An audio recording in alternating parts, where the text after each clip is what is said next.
Baik, baik kita mulai aja. Bismillahirrahmanirrahim. Assalamualaikum warahmatullahi wabarakatuh. Selamat malam Pak Endi dan Mas Halik. Terima kasih sudah eh, mampir lagi di kamar eh, di kamar obrolan bareng saya yang bukan siapa-siapa. Kalau saya artis mungkin udah rame nih. Tapi ini apa? Buat buat latihan sih idenya. Jadi buat latihan saya punya punya kegelisahan, punya ide atau ya kegelisahan sama ide yang pengen saya diskusikan sama orang lain gitu. Cuman kan karena waktu ketemunya nggak sempat, terus susah juga nyari orang yang pas, ya udahlah obrolin aja gitu. Jadi makanya saya bikin ngobrit ini, ngobrol virtual gitu. Terus kalian ya udahlah direkam kali ya, terus upload YouTube buat buat nambah-nambah konten gitu. Nah, saya lagi di ini juga di salah satu customer customer Bitek kantor saya. Jadi ini apa, numpang-numpang spot gitu. Oke, Mas Halik tinggalnya di mana Mas? Boleh nyalain mikrofonnya loh, kalau atau eh nyalain kameranya juga boleh. Kalau Pak Hendi saya udah kenal nih, Pak Hendi kan bos saya nih.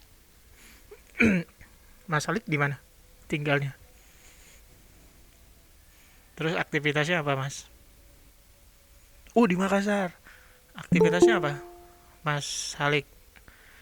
Nah ini kawan saya lagi nih, Mas Yuda nih, udah lama nggak ketemu nih. Halo Pak, Halo Mas Yuda, apa kabar? udah berapa puluh tahun, Alhamdulillah. Iya sih, kayaknya 10 tahunan ya kita ya, mungkin. Lama ya Pak ya? Iya. Sehat Mas Yuda? Alhamdulillah. Di mana sekarang? Di Malang sementara Pak. Oh, masih di Kemarin Malang pagi ya? aja kan udah di saya. Oh iya ya. Gimana, udah berkeluarga belum? Belum, belum. Apa ini Dalam aktivitasnya? proses, Dalam proses, mudah-mudahan lancar ya. um, sementara berkutat dengan kode Pak. Oh, Kode web programmer sekarang. sementara gitu. Palu gak ada Pak.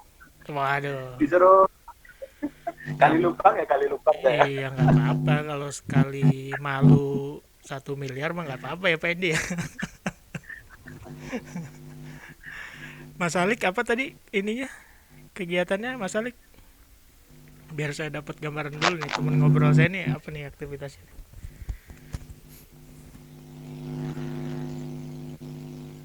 Mas Alik kuliah atau PNS nggak? Mas Alik PNS ya? Saya biar hati-hati nanti kalau Mas Alik PNS, saya biar hati-hati ngomong ya.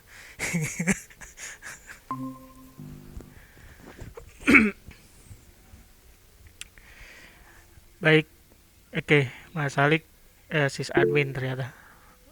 Oh, freelance, mantap mantap mantap. Baik, jadi saya mau ngajak obrolan malam ini. Sore ya, saya ngasih pancingan dulu ya, nanti biar teman-teman juga bisa merespon atau cerita gitu atau nanya juga boleh. Jadi motifnya kenapa saya ngomongin ini, karena saya sempat kerja ngantor di salah satu lembaga training profesional IT di Jakarta, salah satu yang besar di Jakarta, dan dia punya cabang juga di beberapa kota di Indonesia. Itu profesional saya sebagai orang IT tuh kayaknya itu pertama kali ya.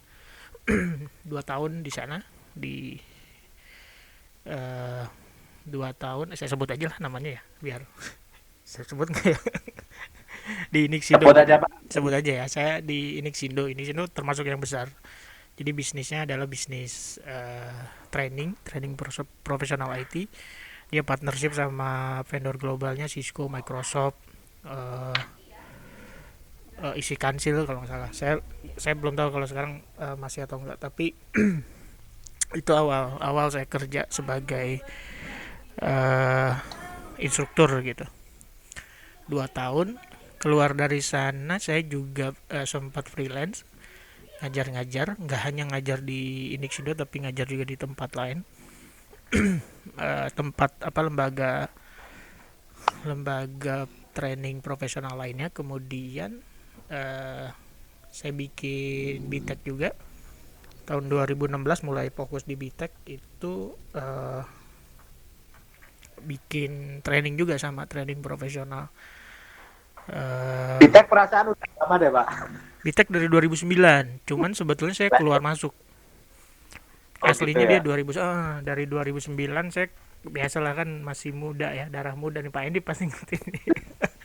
Kalau darah muda tuh pengennya nggak mau susahnya, pengennya untungnya gitu. Sampai saya sadar udah pas makin dewasa gitu, oh ini nggak ditekuni gitu, jadi harus ditekuni. Dan mulai 2016 tuh saya benar-benar tekuni, jadi saya nggak ngambil lagi kerjaan di luar. Kalau mau ada kerjaan harus ke Bitek gitu, itu mulai 2016. Dan alhamdulillah sih, walaupun belum belum untung, sekarang apa, pertumbuhannya kelihatan gitu ya, walaupun belum benar-benar untung ya. 2019 untung, 2020 masih harus Aduh, masih harus ber ini ya, ber apa, masih harus berjuang lah. Nah, di Bitek juga sama, saya salah satu bisnisnya itu training juga. Dan sebetulnya saya ngelihat training itu training profesional ya. Kalau training ke sekolah atau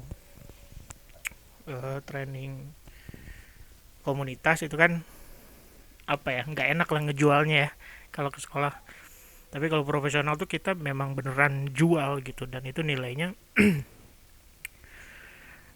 lumayan lah. Kalau kita merefer ke training-training global gitu, di vendor-vendor global itu harganya kan lumayan tinggi juga, bisa seribuan dolar per materi 5 hari aja gitu. seribu dolar kan hampir 15 juta. bedanya apa Pak sama yang di Indonesia Pak?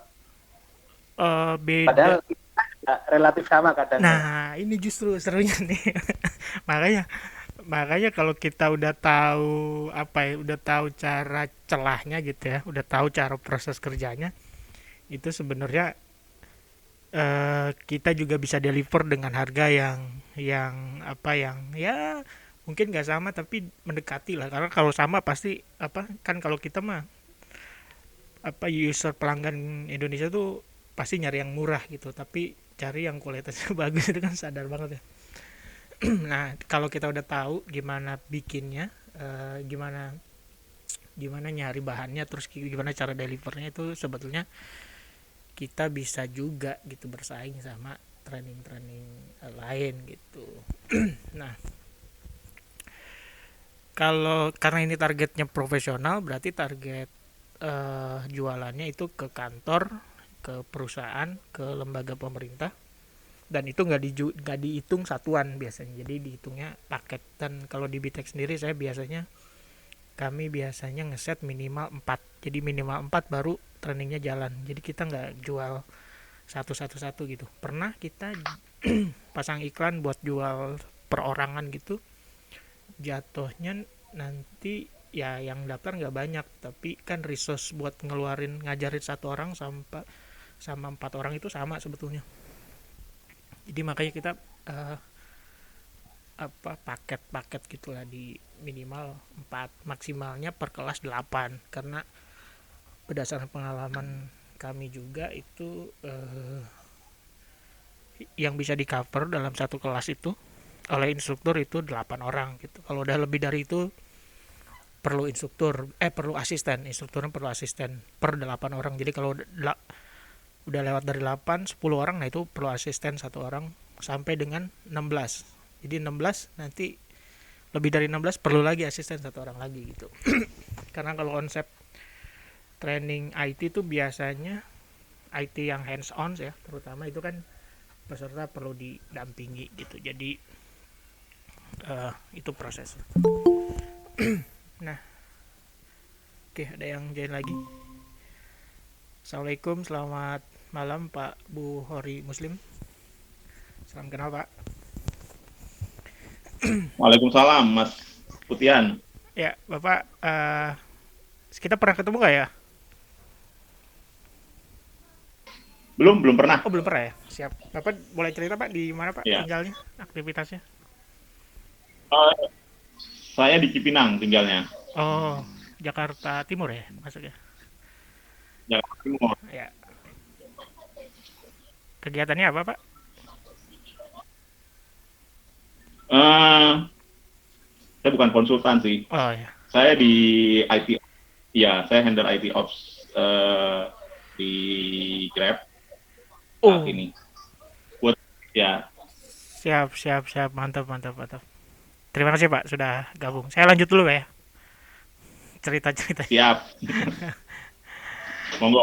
Ya, jadi, nah cara gimana cara bikin training? Kalau yang paling gampang adalah memang hanya mendeliver ya. Jadi materinya kan vendor vendor training global itu banyak. Contohnya kayak apa ya? Kalau yang pernah saya ajarkan kayak Cisco, Red Hat, eh, CompTIA. eh, nah, mereka kan perusahaan global yang entah jual software atau jual vendor Microsoft ya. Dia jual jual software atau jual hardware, sorry, jual software atau hardware, jual appliance itu, sekalipun software atau hardware itu diciptakan untuk mempermudah pekerjaan manusia gitu, alat bantu untuk mempermudah pekerjaan manusia, realitasnya setiap kali rilis baru atau ya rilis baru software atau hardware itu tetap aja perlu perlu dilatih gitu. Sekarang Windows Server berapa nih, misalkan Windows Server apa sih sekarang 2016 ya, misalkan nanti ada 2020 ya tetap aja perlu di training lagi gitu. Perangkat networking juga gitu, eh, semuanya juga gitu, dan nanti ujung-ujungnya kan keluar lagi tuh sertifikasi buat exam masing-masing, eh, masing-masing materi trainingnya gitu ya. Nah, kita paling gampang ya kita kalau mau kerja sendiri sebagai instruktur ya paling gampang pelajari aja, dan itu sumbernya kan apalagi zaman sekarang ya, makanya saya ngiri banget sih sama zaman sekarang. Kok nggak ada di zaman saya muda dulu gitu. Sumber-sumber buat kita belajar baik yang official ataupun unofficial itu eh, itu sekarang mudah didapat, mudah diperoleh gitu ya, baik yang dia gratis ataupun bayar sedikit ataupun bayar mahal gitu. Dan itu bisa jadi modal gitu kita buat buat kita sebelum mendeliver ke apa di training gitu ya. Personal selalu relate sama bisnis edukasinya. Iya, betul betul Pak, selalu gitu sih, selalu bisa. Jadi nanti kayaknya kalau mereka itu kan prinsipal itu kan udah satu paketan tuh Pak.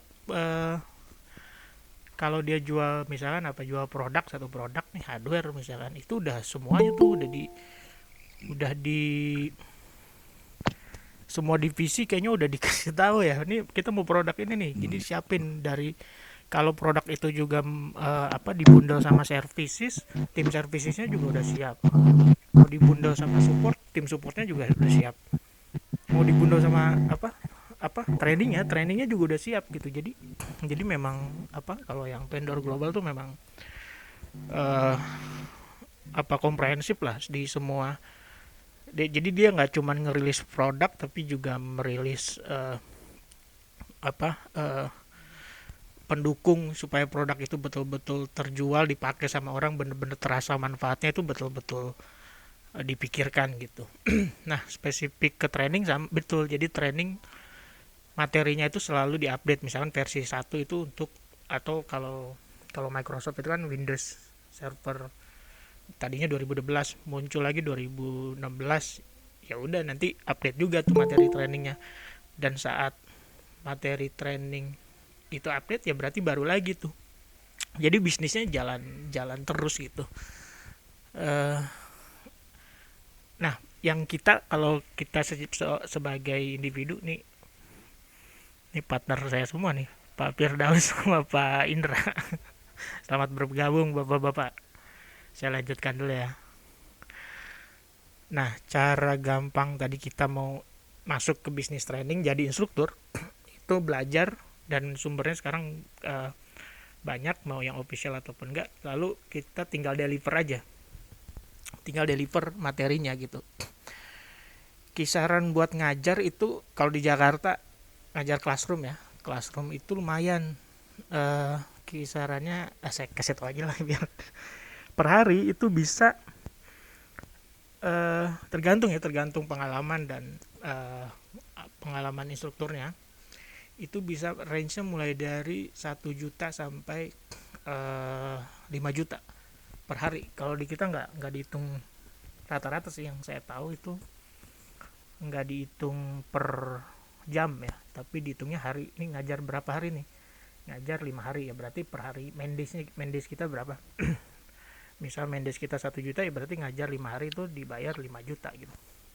Nah, dibanding kalau kita ngantor sebulan kan, itu ada juga kan profesi yang sebulan itu gajinya 5 juta gitu misalkan. Nah, waktu itu saya mikir, ini training enak juga nih, ngajar doang terus dapat penghasilan seminggu, ngajarnya seminggu tapi kita dapat penghasilan yang sama dengan orang yang kerja 1 bulan gitu. Nah, tapi buat kita dihubungi sama tadi ya lembaga training profesional itu ya memang kita harus dikenal. Terus setiap training juga kan ada feedback kita juga bagus gitu, sama peserta. Jadi biasanya ya kalau kita bagus biasanya dipanggil terus gitu. Nah, itu sebagai seorang instruktur. Jadi itu pilihan kerja yang yang menurut saya lumayan gitu kalau buat individu, buat personal gitu. Tapi nanti saya mau cerita tentang kondisi tahun ini ya, relasinya ke sekarang tahun ini, kayaknya ke semua bisnis sama lah. Nah, itu pilihan pertama. Jadi kerja sebagai instruktur kalau di Jakarta itu lumayan tuh gajinya. Jadi bisa saat ngajar 1 minggu itu sama dengan gaji 1 bulan, bisa seperti itu. Yang kedua, efeknya kita dianggap pinter gitu ya. Kita dianggap pinter. Padahal kan kita belajar ya. Kalau ngajar itu sebetulnya kita belajar dulu tuh, atau karena kita udah sering pakai aja gitu. Makanya kita bisa belajar. Cuman image yang kita dapat, kita tuh dianggap ahli gitu, dianggap ahli. Nah, ini bisa jadi jebakan juga. Dan ini juga yang bagi saya sendiri dan sama tim itu training sama pengalaman lapangan itu harus 2 hal yang sebaiknya dimiliki gitu. Kenapa? Karena kalau jadi instruktur itu konsep bagus,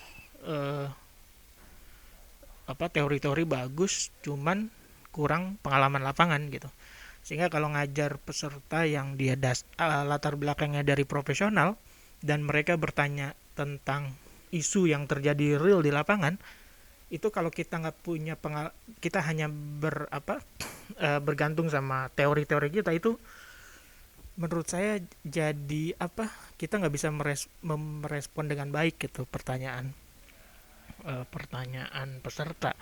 Tapi kalau kita juga diiringi dengan pengalaman kita juga itu, sambil kita pernah set up implementasi atau ngonfig atau apapun di real gitu ya, di lapangan. Nah, itu jadi nilai tambah kita, bahwa kita kalau ada pertanyaan atau isu yang disampaikan peserta itu terkait dengan kejadian di lapangan, itu juga kita bisa merespon dengan baik gitu. Nah, saya sendiri memastikan saya tuh berusaha buat tadi secara delivery training konsep itu saya pelajari terus, dan pengalaman lapangan juga tetap pengen saya kejar gitu. Dan biasanya saya nggak pernah mau ngajar juga kalau materi yang belum bener-bener belum nggak saya kuasai gitu. Lagian kalau sekarang udah umurnya udah ini apa, udah tua gini, belajar belajar yang baru itu jadi apa, anak-anak muda kan lebih cepat belajarnya gitu. Kita jadi wah udah nih, kita jadi yang ya udahlah, materi-materi yang lama aja gitu. Tapi saya seneng kalau ada waktunya belajar juga. Itu yang kedua. Faktor umum mempengaruhi ya, ternyata ya. Iya, iya, benar-benar mempengaruhi. Di satu sisi sekali ngajar lumayan, tapi materi kita ya itu aja gitu. Kalau yang anak-anak muda kan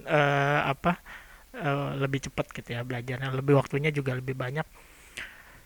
Biasanya lebih apa lebih bisa masuk, makanya target-target exam juga kalau anak-anak muda itu biasanya lebih lebih cepat dapat gitu. Exam lulus gitu. Itu juga modal ya, sertifikasi juga modal. Pak Endi. Iya Pak, apa kalau Pak Endi kan nyuruh yang muda gitu, nyuruh saya. Iya betul. Kalau jadi kalau udah senior biasanya udah lebih spesifik kan gitu. Nah itu yang cara pertama. Jadi kita hanya mendeliver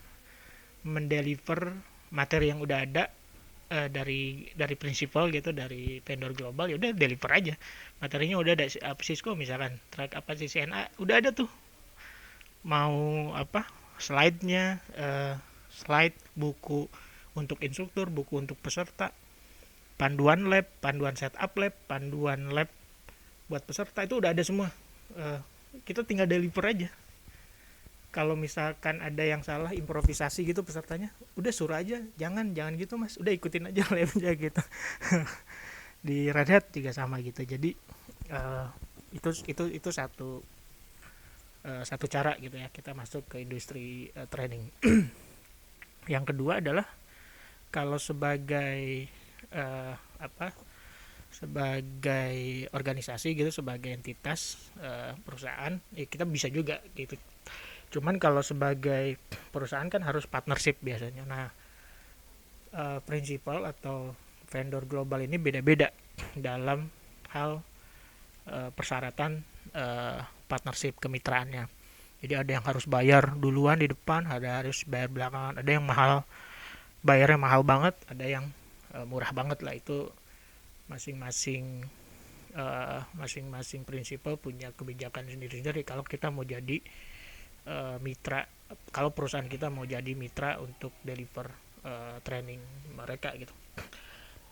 Persyaratan administrasi, ada juga persyaratan orang-orang personilnya ya yang mau deliver itu ya jelas harus harus apa punya sertifikatnya. Misalkan mau ngajar OpenStack misalkan, kantor saya partnership sama OpenStack, ya timnya harus ada yang udah certified duluan. Mau ngajar Kubernetes sama juga harus harus certified duluan, lalu ada persyaratan lain dan itu harus dipenuhi gitu. Nah biayanya biasanya kalau ada biayanya tahunan, dibayar bisa tergantung juga tadi, ada yang bisa di depan, ada yang di belakang, ada yang di tengah-tengah, ada yang sekali bayar, ada yang berkali-kali apa ditermin gitu.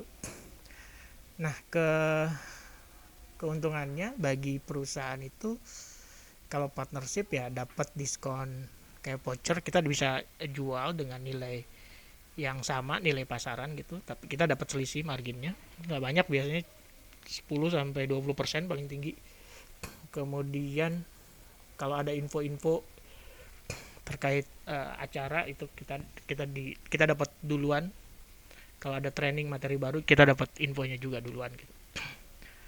Uh, ya kurang lebih gitu sih kalau bisnis yang deliver materi training.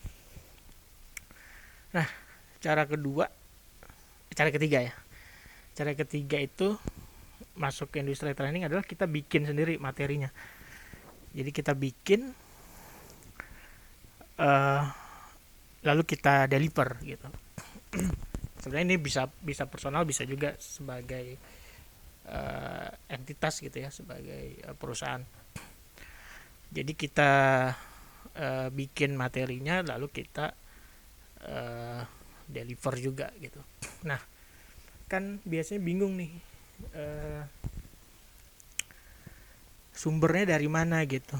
Nah kalau belajar, pengalaman saya sendiri itu sumbernya dari internet sebetulnya, dari internet, eh, dari bisa tadi, dan dari official trainingnya itu kita bisa beli, terus kita, tapi nggak boleh diduplikasi ya, jadi kita harus harus bikin materi kita sendiri dari situ. Nah itu salah satu trik lah. Tapi nggak boleh bener-bener blok gitu, gambar nggak boleh juga di ini, karena eh, itu kan terkait dengan eh, apa, hak cipta gitu ya, hak cipta dan hak distribusi. Jadi nggak bisa tuh, misalkan eh, saya belajar materi misalkan Cisco gitu ya, ini saya ngajar yang mana nih, ngajar yang official. Kalau official ya saya pakai yang official, tapi kalau saya dimintanya eh, apa, pribadi gitu, personal gitu, nah saya nggak boleh tuh pakai slide atau pakai materi-materi yang official, karena ya itu terkait hak cipta dan lain-lain. Jadi tapi yang saya lakukan adalah eh, men- meng- eh, mengadaptasi gitu ya, ngambil dari materi official atau dari sumber-sumber lain di internet, terus dikompilasi gitu, baru kita deliver. Itu lebih mudah sebetulnya. Terus ininya gimana, eh, apa buku handbooknya ya, buku pegangan peserta. Nah buku juga banyak sekarang di internet. Jadi di Packpub, di Safari itu kita bisa beli buku cetaknya, atau kalau di Packpub itu kita beli beli PDF-nya nggak boleh di nggak boleh di copy ke peserta, tapi PDF-nya boleh di print, boleh dicetak lalu diperbanyak. Itu ada tuh ketentuannya di Packpub. Nah itu bisa kita pakai buat jadi buku pegangan peserta gitu. Dan kita jadi, effort kita dalam menyusun materi jadi berkurang dalam hal harus menyusun buku, karena buku udah banyak banget sekarang gitu. Misalkan buku apa ya, buku Kube gitu ya. Saat kita mau di kasus kita tim saya mau ngajar Kube, itu yang kami lakukan, kami hanya nyiapin lab, karena targetnya adalah CKA, Certified Kubernetes Administrator.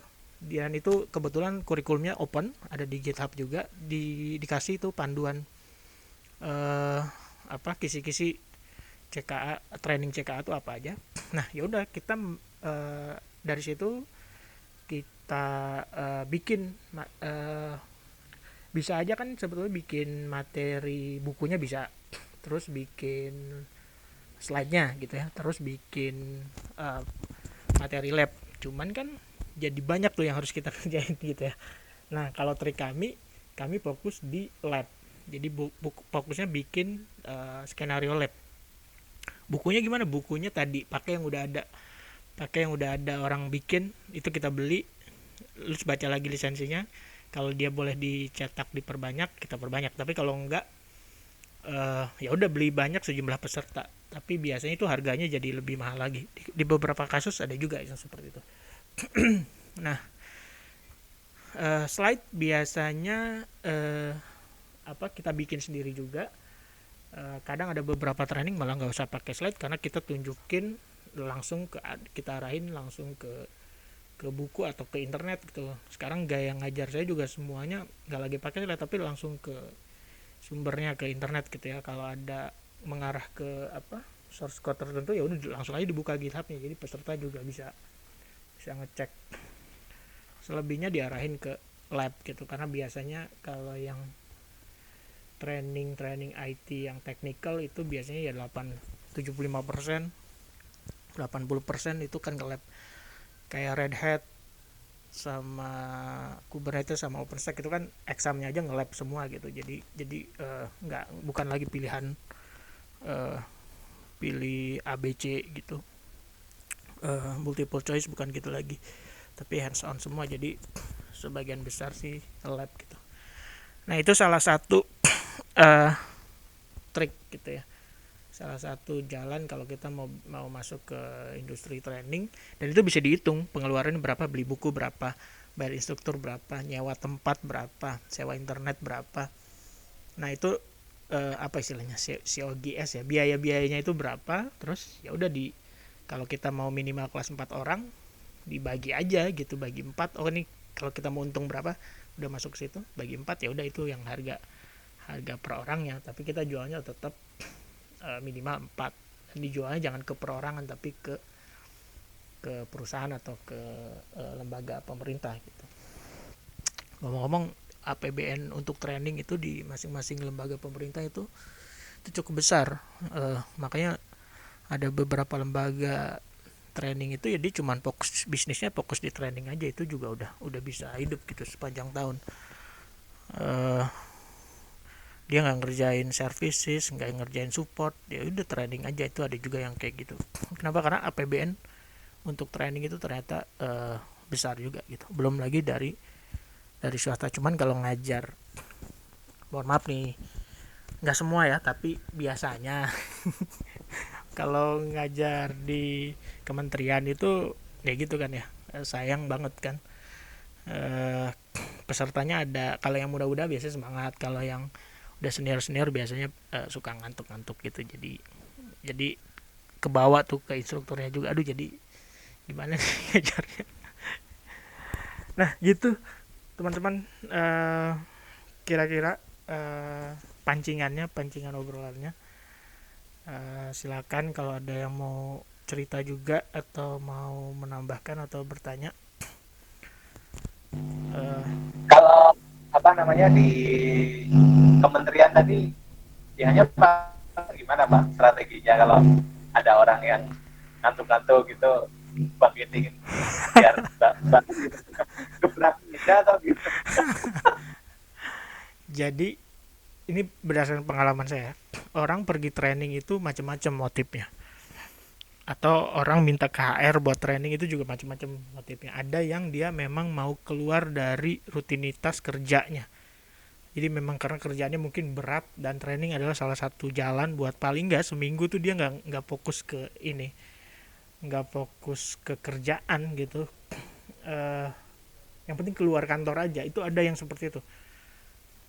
Dan di tempat training dia ya bisa jadi malah udah bisa materi yang dia pelajari gitu. Jadi dia juga nggak ya ini udah pernah lah, dia udah ngerti lah gitu. Jadi dia cuman pengen keluar aja, pengen gak ditelepon juga gitu. Ada yang motifnya seperti itu. Ada yang motifnya ya cuman ke lokasi trainingnya. Jadi lokasi trainingnya misalkan di luar kota, di Batam gitu ya.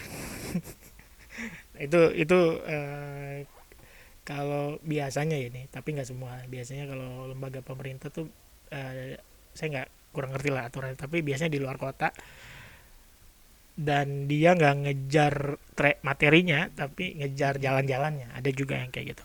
Ada yang memang peserta yang ngejar materinya gitu. Ngejar materinya ya dia betul-betul belajar gitu. Apalagi kalau yang ada lagi yang targetnya itu mau exam, jadi betul-betul target dia harus lulus exam, karena kan itu dibayarin kantor biasanya, dan di kantor biasanya dikasih target kamu harus lulus gitu. Kalau enggak dia bisa jadi disuruh bayar sendiri, atau bisa jadi ya pokoknya ada konsekuensi lain lah di kantornya. Nah itu motifnya beda-beda. Nah kalau tadi yang nggak semangat gitu sih, saya nggak, biasanya kalau saya sendiri sih saya cuman fokus ke yang mau belajar aja. Wah, beda sama ini ya, ada yang bisa, ada yang nggak bisa, ada yang semangat, ada yang nggak semangat. Kalau ada juga yang dia sebetulnya dia belum bisa tapi dia semangat. Nah kayak gitu itu jadi fokus instruktur. Kalau saya akan fokus ke sana gitu. Jadi saya cuma nyari yang semangat aja gitu, yang enggak ya mikirnya udahlah yang penting kita dibayar gitu. Kadang gitu, kadang ini nggak semangat dia kok, padahal udah bayar mahal kan. Misalkan satu kelas itu bisa nilainya secara nilai itu kan bisa puluhan sampai ratusan juta. Kalau misalkan harga trainingnya kita jual, misalkan harga trainingnya kita jual 10 juta aja, 8 orang itu udah 80 juta gitu. Kalau 2 batch kali 2 berarti kan udah 160 juta gitu. Itu untuk nilainya. Nah, kan nilainya nggak sedikit gitu, cuman tapi faktanya ada peserta yang seperti itu gitu. Kalau trik saya sih fokus ke yang ini aja, yang semangat aja gitu, atau ke yang tertinggal biasanya. Jadi kan di kelas itu beda-beda kemampuannya, ada yang udah bisa, ada yang standar, ada yang ketinggalan. Nah, kalau udah kayak gitu biasanya saya fokusnya ke yang paling apa, kira-kira kemampuannya ini paling paling lambat gitu. Nah, itu yang biasanya kita fokus ngajar kita ke dia gitu. Yang lain kan biasanya lebih ke diskusi, biasanya lebih ke pertanyaan-pertanyaan yang dia udah tahu gitu. Tapi kalau yang belum bisa, nah itu yang benar-benar harus kita ajarin, karena bagaimanapun kan kita itu profesi kita gitu, ngajarin orang biar bisa, biar tahu sih sebenarnya. Kalau sampai jadi ahli sih enggak ya, paling enggak membuka pikiran dia bahwa ini cara kerjanya software ini seperti ini gitu. Kira-kira gitu. Nah, di tahun ini saya ngerasain bisnis classroom ya jelas jadi nggak ada ya, jadi nol. Mulai dari awal tahun malah saya nggak ada request classroom, tapi muncul metode delivery baru kan ya, training virtual gitu. Training virtual, dan sekarang training itu kalau menurut saya jadi nilainya jadi nol gitu. Kita susah banget jualan training sekarang tuh, susah banget. Karena apa? Karena portal-portal buat belajar, media-media buat belajar IT terutama, mau apapun, mau pemrograman, mau operation, mau security, itu udah banyak sumbernya tersedia. Orang tinggal subscription aja gitu, dan harganya murah-murah gitu. Jadi jualan 5 juta buat satu training itu belum tentu, satu materi training itu belum tentu laku gitu, karena ada orang jualan materi 500 ribu doang misalkan. Itu challenge-nya sih, challenge-nya terutama di tahun ini ya. Di tahun ini udah training classroom-nya nggak ada, terus semua prinsipal, semua vendor bikin trainingnya virtual atau online, atau self learning, sampai ke examnya juga virtual. Kalau dulu kan di tempat-tempat khusus tuh, sekarang dari rumah juga udah beberapa prinsipal itu udah bisa training sendiri, exam sendiri gitu. Nah, itu tantangan bisnis training sekarang ya. Jadi kalau sebetulnya nilai classroom itu pro-nya itu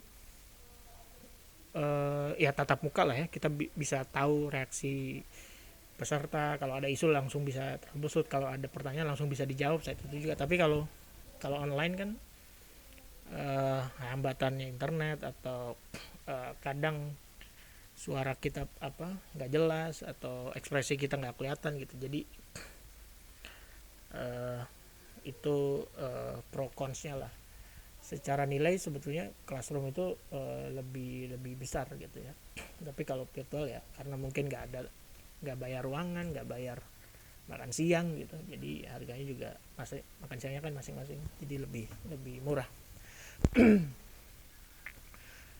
Nah, cuman ada satu sih yang saya perhatikan gitu, yang kayaknya bahwa bisnis training mau online ataupun classroom itu masih tetap bisa jalan. Itu adalah, sekalipun sumber belajar itu banyak gitu ya, buku, blog atau apapun banyak itu, kalau di Indonesia itu orangnya malas-males gitu. Malas-males, walaupun ada sumbernya, ada bukunya, ada, dia udah beli, udah punya, tapi dia males gitu belajarnya, dan dia lebih seneng diajarin gitu, ada orang yang nemenin belajar gitu.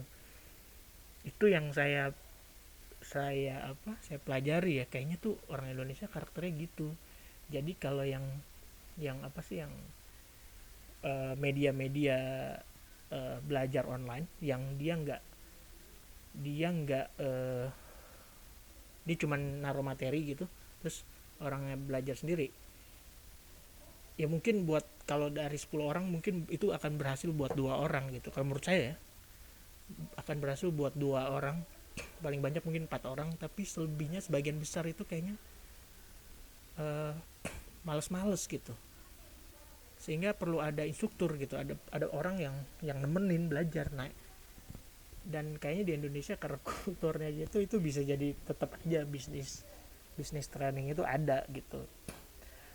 Dan saya yakin sih model orang-orang terbiasa belajar sendiri itu juga masih lama lah, apa, jadi harus tetap ditemenin gitu. Jadi profesi instruktur IT tuh masih tetap ada lah, paling enggak beberapa tahun ke depan, mungkin 2-3 tahun gitu, sampai anak-anak mudanya sadar bahwa ini gue bisa belajar sendiri sebenarnya, nggak usah diajarin gitu. Sampai saat itu profesi training itu masih ada gitu. Nah, kalau online gimana? Kalau online itu menurut saya yang paling cocok buat di Indonesia itu yang tadi, yang ada sesi instrukturnya juga, yang virtual modelnya, bukan yang online ya. Online course kan dia cuma nyediain materi terus belajar sendiri, yang self learning gitu. Tapi yang masih laku walaupun dia medianya media lewat internet, itu tetap yang ada instrukturnya gitu. Karena ya tadi, buat perusahaan juga gitu. Jadi di 2019 ini kantor saya sendiri itu beberapa kali bikin trainingnya online. Jadi requestnya memang online, tapi ya tetap aja kayak ngajar, tapi ngajar live gitu instrukturnya, tapi di kantor atau di rumahnya, pesertanya di rumah masing-masing kayak gini. Terus kalau mau nge-lab, dia nge-labnya remote, udah disediain kan environmentnya, ada di plot semua. Terus ya udah, kalau ada isu, instrukturnya juga bisa masuk ke environment labnya, terus ngecek, ya udah. Tapi tetap ada yang nemenin gitu. Kalau nggak ada instrukturnya, saya yakin sih malas-malasan peserta. Walaupun dibayarin ya. Kalau online kan nggak ke kontrol juga. Training hardware di salah satu direktorat pemerintah dan harus distribusi amplop. Itu sudah jadi rahasia umum ya, Pak Bori.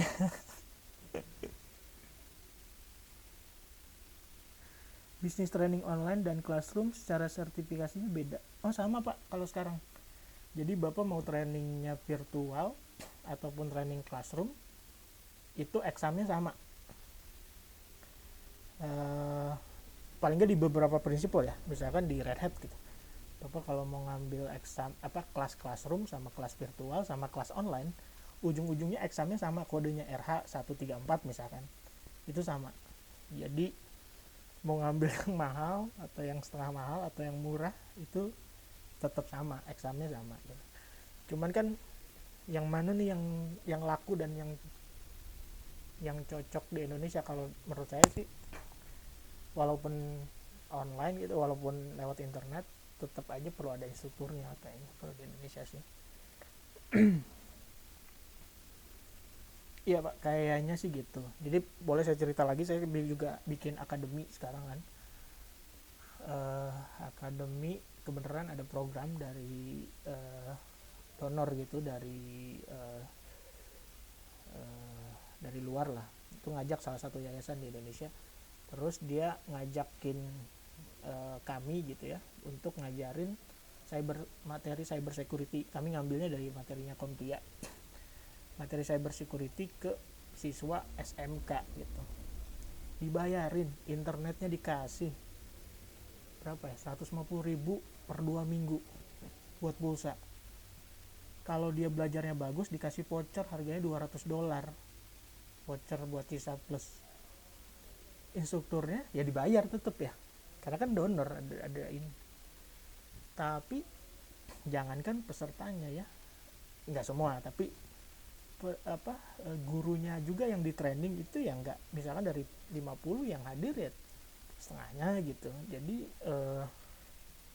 itu udah kita temenin tiap minggu tuh, saat ada beberapa pertemuan, 3 pertemuan paling nggak seminggu itu ada 3 pertemuan buat memastikan nanti dia dikasih tugas lab, nanti kita kontrol di tengah minggu gitu, hari Rabu malam gitu. Tetap saja gitu di gayanya orang Indonesia saya nggak tahu ya, mungkin karena memang kan bisa banyak faktor sih, bisa jadi delivery instrukturnya, bisa jadi materinya nggak menarik atau nggak cocok sama dia. Tapi faktanya gitu, maksudnya programnya gede, biayanya dia nggak ngeluarin biaya sama sekali, bahkan internet dibayarin, examnya dibayarin, minat sama antusias belajarnya itu kurang gitu. Paling nggak itu di level SMK ya, padahal targetnya kalau dia lulus exam dia juga disalurkan, dicariin kerja. Ya terus memang secara level sertifikasinya agak tinggi sih, kita nggak mau ngambil yang basic banget gitu, karena kalau kayak gitu nggak apa bedanya gitu ya sama training lain, terus apa laku juga di industri gitu. Makanya kita naikin levelnya gitu. Cuman ya gitu, dari 100 berapa orang batch pertama yang lolos buat exam itu cuman 30-an, 33. Jadi cuman 30% aja gitu yang bisa ngikutin materinya gitu. Push factornya udah kita hubungin sekolahnya, minta dibantu gitu, karena ini kan program sama dinas provinsi juga. Minta sekolah-sekolahnya buat juga ngasih tahu gitu, karena gurunya juga di training. Terus kalau needs-nya saya nggak tahu, mungkin saya nggak tahu juga anak muda zaman sekarang gimana, cuman targetnya padahal tadi buat masuk ke, kan anak SMK banyak nih, tapi kan nggak bisa semuanya masuk langsung ke industri kan, karena industri juga punya standar kan, talent yang mau dia rekrut gitu. Nah kita coba yang di security ini, dia palingnya di level ini nih gitu ya, di level security analyst. Kalau ada 2 sih, security analyst sama pentest, di level ini nih kayaknya gitu. Dan kami sebagai penyelenggara sih yakin nih kayaknya bisa dikejar gitu. Ternyata ya gitu mungkin karena pendidikan sebelumnya juga beda kali ya, kulturnya juga beda, jadi nggak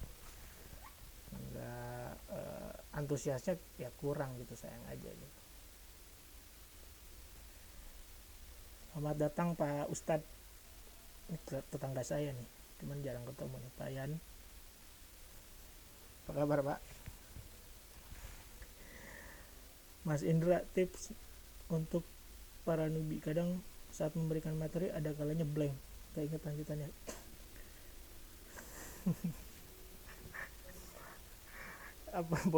Ya ini jam terbang sih, kalau ngajar sih jam terbang. Gimana biar ngajarnya bagus, terus-terusan ngajar kalau menurut saya mah. Termasuk jadi ngakalin kayak tadi blank, atau menjawab peserta gitu ya. Tapi kita tetap cool, tetap kelihatan nih, walaupun kita jawabnya ditunda gitu atau di skip dulu, itu tetap kayaknya tuh tetap kelihatan jago gitu. Itu kan trik ya, itu kan delivery gitu.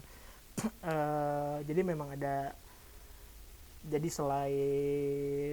selain materi, selain lab, selain fasilitas training, memang betul yang menentukan adalah instruktur gitu ya, kayak dokternya lah. Dokter saat menangani pasien gitu ya, itu instruktur jadi yang paling depan kan, ketemu sama peserta. Gimana supaya makin bagus ngajarnya, ngajar terus sih kalau menurut saya.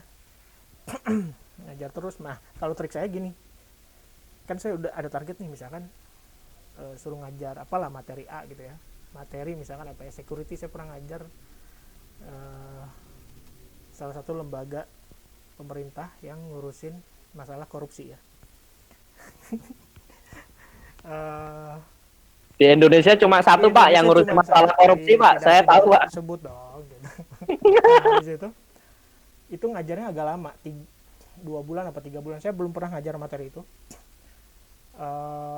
Trik saya adalah 2 atau 3 bulan lagi gitu, sama penyelenggaranya saya diinput karena jadwalnya udah pasti gitu, dan penyelenggaranya ini yang dapat kerjaannya gitu ya, jadi penyedia trainingnya. Nah, dia nyari instruktur, kebetulan kontak saya lihat materinya, silabusnya oke nih, kayaknya saya tertarik juga buat belajar, tapi saya belum pernah ngajar materi ini. Yang saya lakukan ya jelas saya tawar menawar harga sama si penyelenggaranya, saya mau ngajar ini materinya, harganya segini gitu, dan dia setuju. Nah, dari nilai itu saya sisihkan pertama beli materi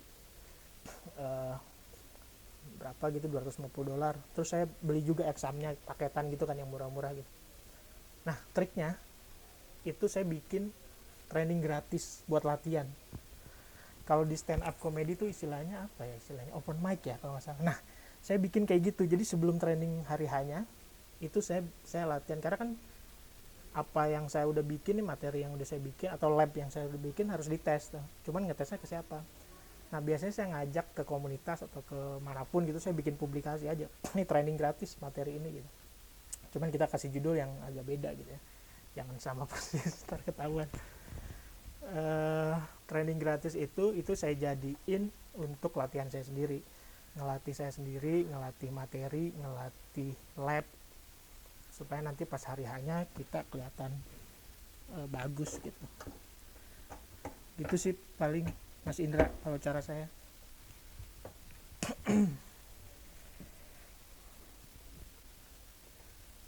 Jadi terus-terusan aja sih kalau salah-salah mah. Oh ya, salah satu trik lagi adalah kalau kita nggak bisa jawab, kalau sekarang tuh orang lebih suka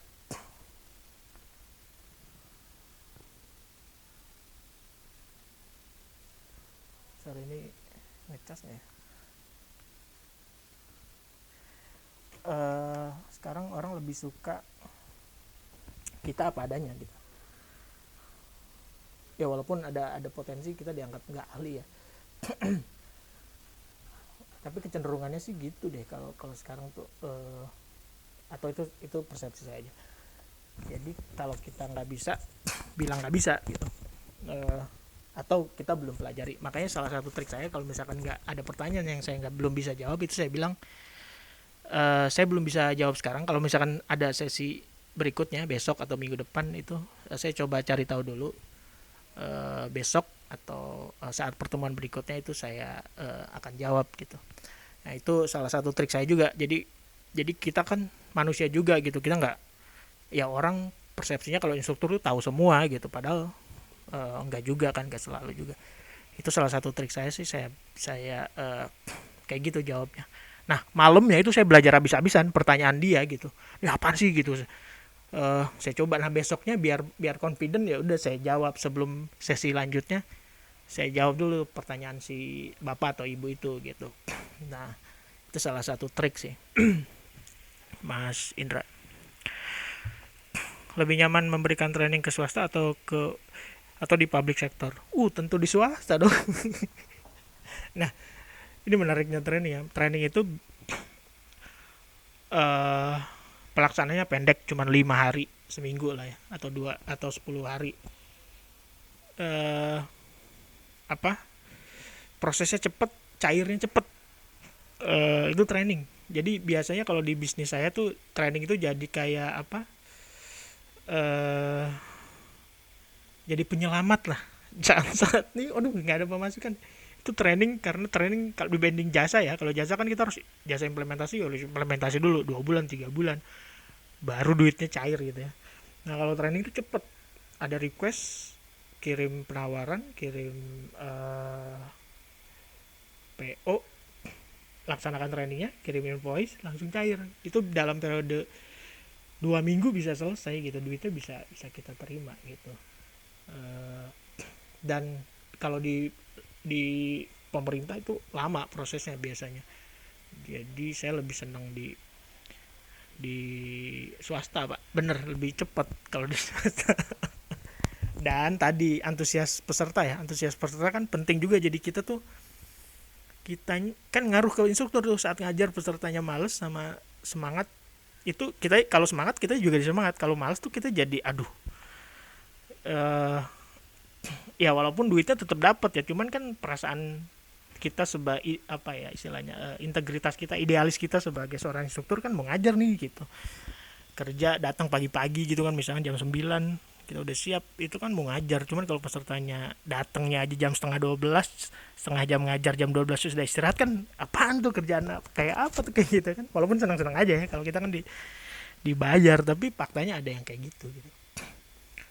Harusnya training 5 hari, trainingnya cuman 2 hari gitu, selebihnya belanja, karena di luar kota ya, dan lain-lain ya, ada juga yang kayak gitu. Cuman kan ya itu pilihan lah, maksudnya kalau saya sih milih milih ambil aja kalau duitnya gede. Maksud saya ya tergantung dia, tergantung peserta, tergantung penyelenggara ya biasanya kan kalau kayak gitu. Nah terus kalau sama lembaga pemerintah itu auditnya di tahun depan, jadi hati-hati nih, dokumentasi kayak foto foto training, foto exam, daftar hadir, nah itu nggak, auditnya nggak di tahun yang sama tapi di tahun depan. Itu kita bisa apa ikutan diperiksa oleh BPK, dan itu kita harus nyiapin semua dokumennya gitu. eh Ya tapi sejauh kita bener mah, ya udah, apa maksudnya, sama lembaga pemerintah juga nggak apa-apa gitu. Nah kalau saya sendiri, saya sama tim di Bitek itu punya kategori. Jadi ada kategori lembaga pemerintah ya, tapi nggak akan saya sebutkan lembaga pemerintah. Ada kategori merah, kategori kuning, kategori hijau. Kalau hijau kita seneng kalau mereka mau apa, malah kalau mereka nggak bayar pun itu kita bantuin. Itu bisa dalam kondisi seperti itu, maksudnya dananya nggak ada nih, nggak hanya training ya, dananya nggak ada, tapi ini orang baik nih, kita tahu dia orang baik, orang bener gitu, punya integritas, itu biasanya kita bantuin tuh di kategori hijau.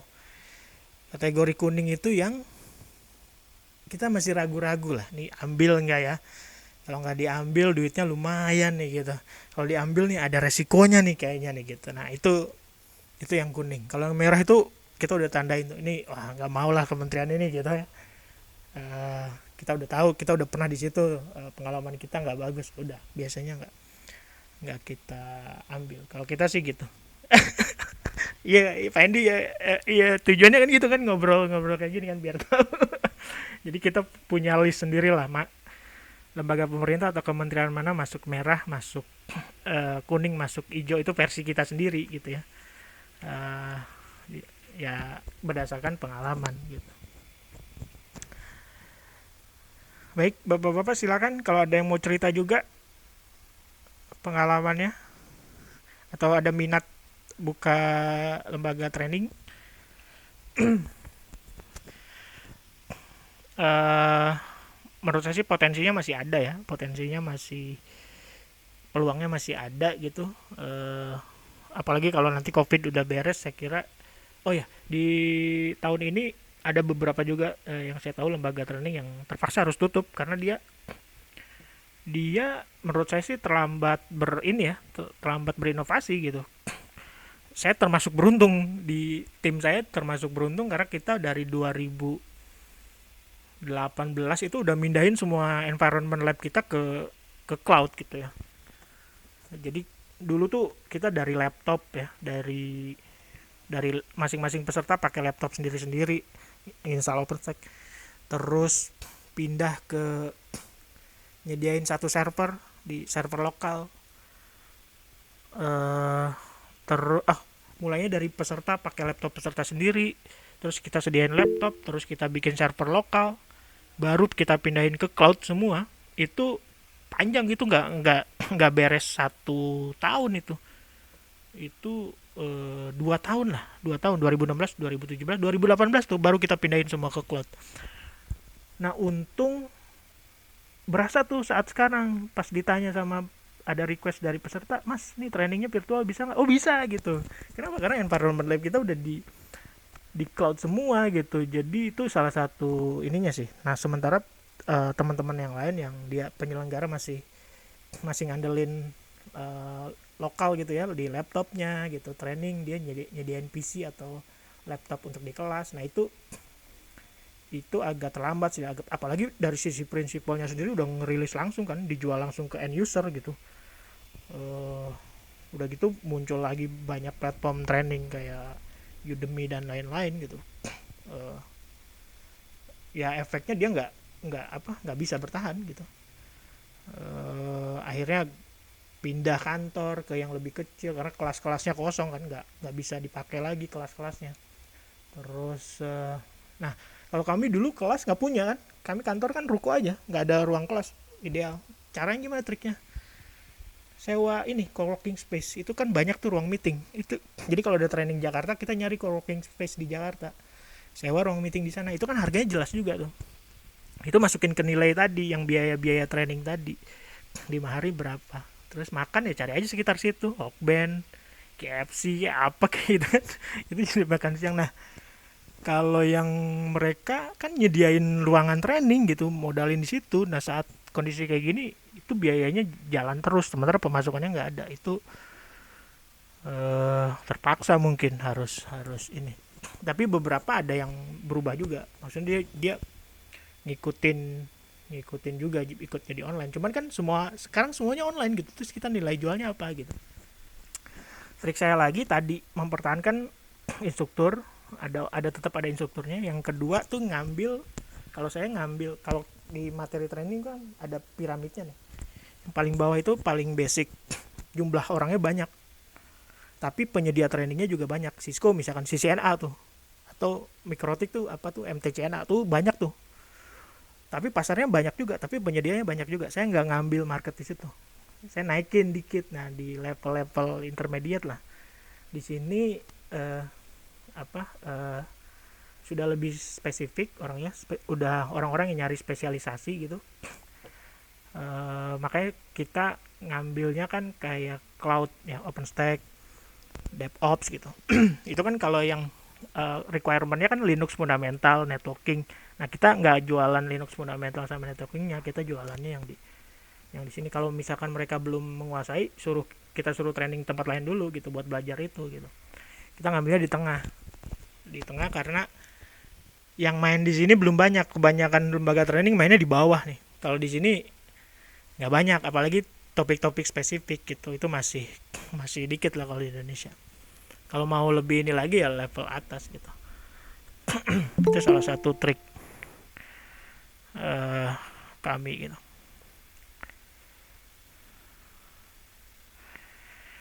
Kalau mau buka lembaga training biasanya kita mulai sendiri atau ambil instruktur cabutan. Kalau instruktur cabutan ya harus bapak harus bayar. Yang tadi ya 1 juta sampai 5 juta per hari. Eh, kalau kalau saran saya sih sendiri dulu pak. Jadi kalau bener pertama baru buka sih sendiri dulu, baru nanti kalau pas udah kitanya kewalahan baru kali ngajak ngajak ya instruktur lain. Kecuali betul-betul memang eh, apa udah ketahuan ya marketnya siapa gitu, dan betul-betul materi yang mau kita deliver juga spesifik gitu, dan itu hanya orang-orang tertentu aja yang bisa deliver. Nah itu sih mau nggak mau ya. Tapi sejauh kitanya bisa deliver, kalau menurut saya sih deliver sendiri dulu. Nanti pas udah mulai, karena kan pasti kalau apa-apa kalau mau mulai duluan tuh pasti nggak laku dulu ya, gagal dulu lah gitu ya. Dan kita kan harus siap saat gagal itu gitu. Nah itu kalau ada karyawan kita harus bayar gitu kalau ada. Jadi kalau menurut saya sendiri dulu, kita deliver sendiri dulu. Kalau udah besar, makin banyak requestnya, baru kita hire instruktur lain gitu. Atau tadi materinya udah spesifik, kita nggak bisa deliver, ya udah berarti mau nggak mau kalau kayak gitu. Nah, itu kan bisa dihitung sih itu ya, apa ini biaya instruktur itu udah masuk ke COGS kita gitu. Kayak gitu sih paling Pak Buhori. Dan tadi secara materi itu juga pilihin, kalau menurut saya jangan yang penting kan beda ya. Kalau zaman sekarang tuh sama-sama jualan ayam goreng, yang penting beda aja gitu. Ayam gorengnya apalah, kasih cabe kasih coklat atau kasih apa kan gitu ya. Kan saya ngeliatnya sih gitu. Jadi yang penting beda nih, kita sama-sama nih jualan virtual training, bedanya apa gitu. eh itu juga susah. Kalau yang sekarang udah gitu banyak training 0 rupiah kan gitu kan ya. Jadi makin ini sih, makin makin bikin kita harus mikir gitu. Eh, jadi training nggak beda lagi, apa, industri training itu nggak sama lagi gitu sama saya tahun 2010 tahun yang lalu gitu, tuh beda lagi. Sekarang udah bisa siapa aja yang nguasain. Kalau dulu kan yang nguasain ya kita tahu lah nama-namanya gitu. Sekarang bahkan apa, beberapa prinsipal itu trainingnya ke kami gitu. Kami kan anak baru lah istilahnya gitu.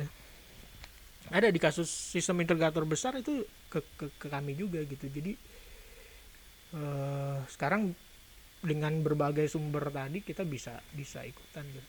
Nah, trik saya sih tadi ngambil materi-materi yang masih apa istilahnya blue ocean ya, masih orang belum banyak ngambil. Saya ini ngajakin orang, teman-teman mau ngajarin OpenStack, cloud gitu ya, sama materi DevOps itu udah dari dulu tuh.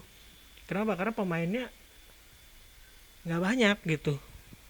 Pemainnya tuh ya bitek lagi, padahal tuh apa, nggak sehat juga gitu buat buat buat kami ya.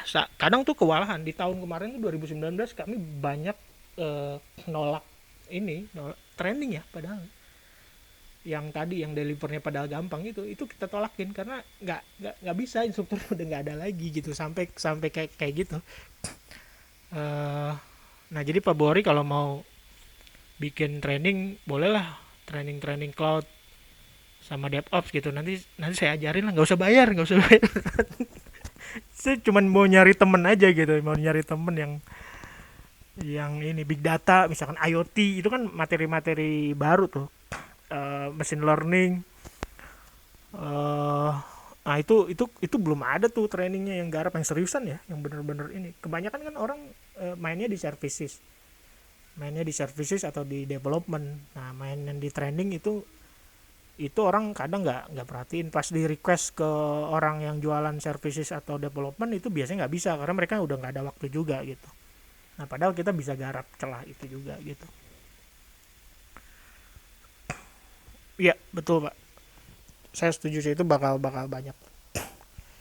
Sekalipun ada materinya di apa, di Google gitu ya, di Google kan juga ngerilis banyak materi itu, atau di materi cloud misalkan di AWS, sekalipun banyak tetap aja orang nyari orang lain yang bisa ngajarin gitu. Dan kalau di perusahaan itu ya udah pasti duit gitu.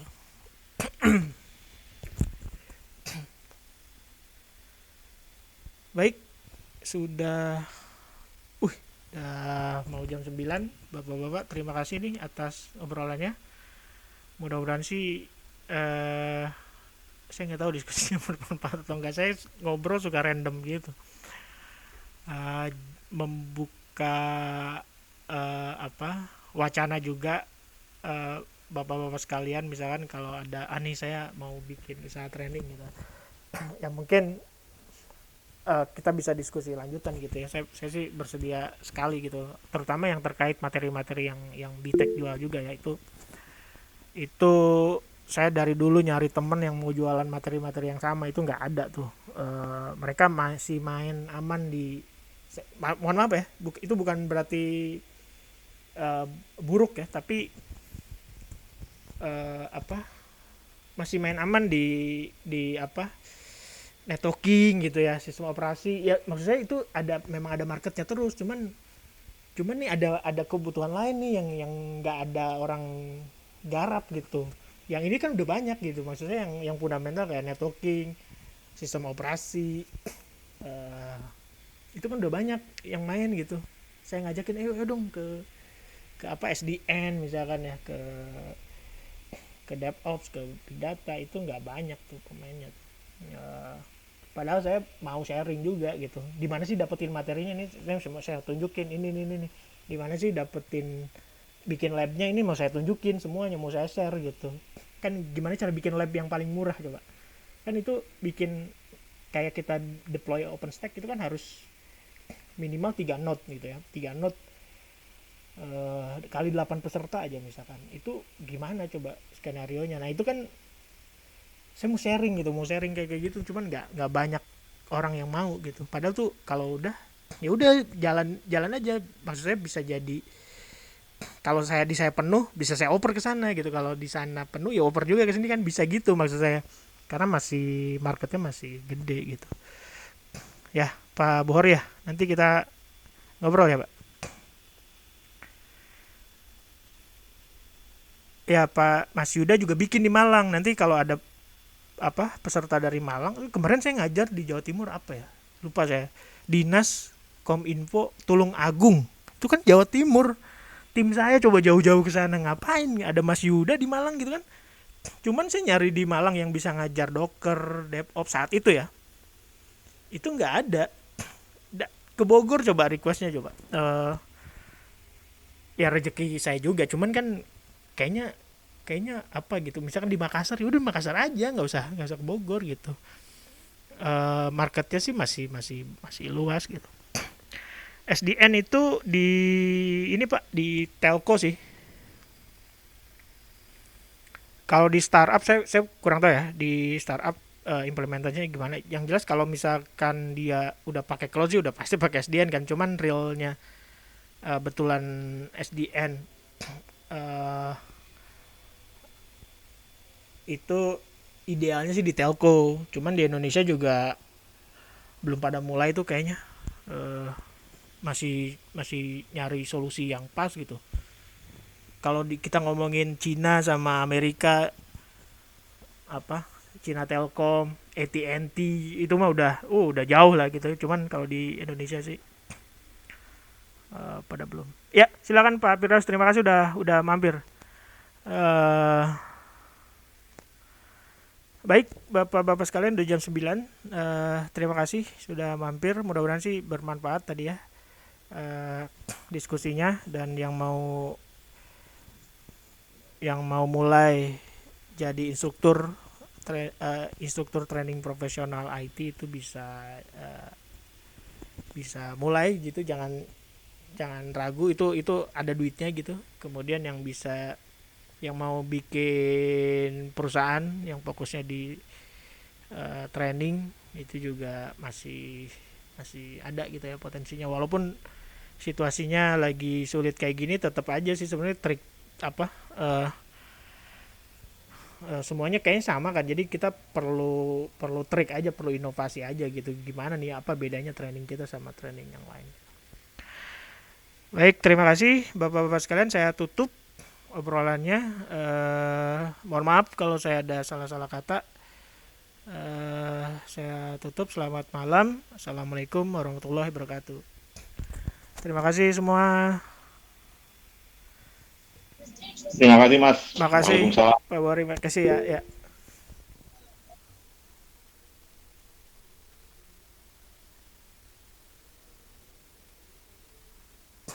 Udah selesai, Pak?